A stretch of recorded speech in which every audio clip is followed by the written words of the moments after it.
My guest today on this segment is Taiwo Olajide, a Principal Maritime Labour Officer with NIMASA. Taiwo, you're welcome.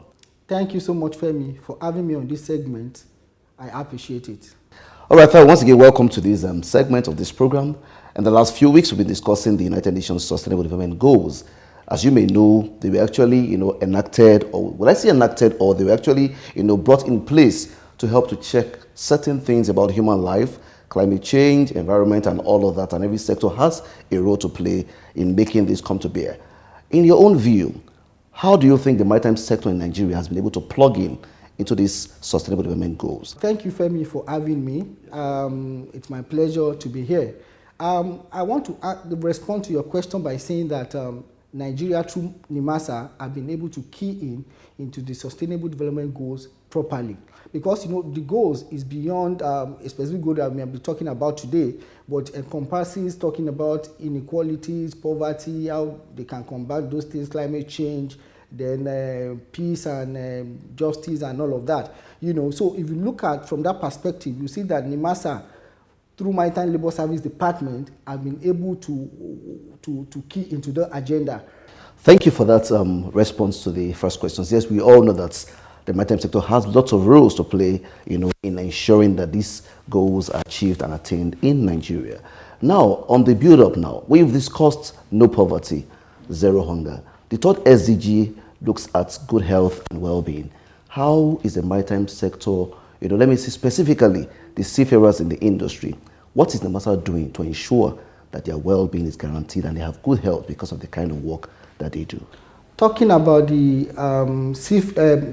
well-being and safety of Sustainable Development Goal agenda, NIMASA has been able to key into this.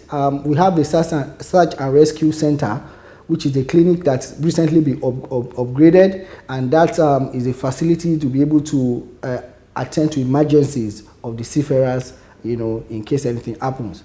Then beyond that, there is a MLC 2006 convention that the agency enforces. This convention is about going on board to ensure that the seafarers are properly taken care of while they are working. We go on board, we ensure that where they live is quite neat and good, where the kind of food that they are given is good, the facilities for them to be able to work out and all of that. We ensure all those things are in place so that their well-being, their mental health can be well taken care of. So these are part of the thing that NIMASA is doing to ensure and key into these SDG goals.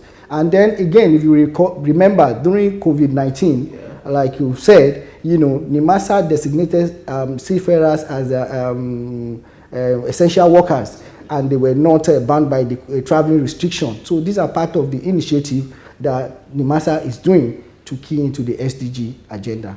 All right, thank you very much, Taiwo, once again. I know you've responded. I know NIMASA is doing a lot about seafarers' well-being. You talked about the COVID, how the agency was able to, sort them out, make sure that they were actually well, catered for. Now, still talking about these SDGs now.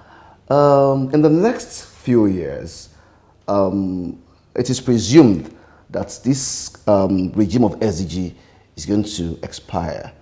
What next after these SDGs? Thank you.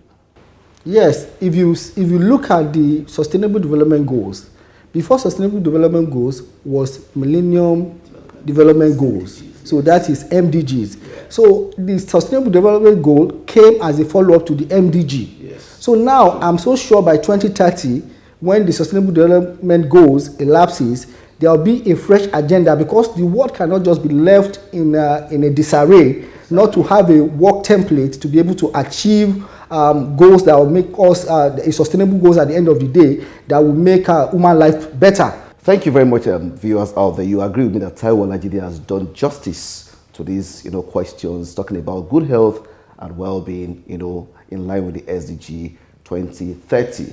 It's a wrap on this segment, and I will look forward to seeing you again on the next segment. Thank you. I remain your host, Femi Kumuyi.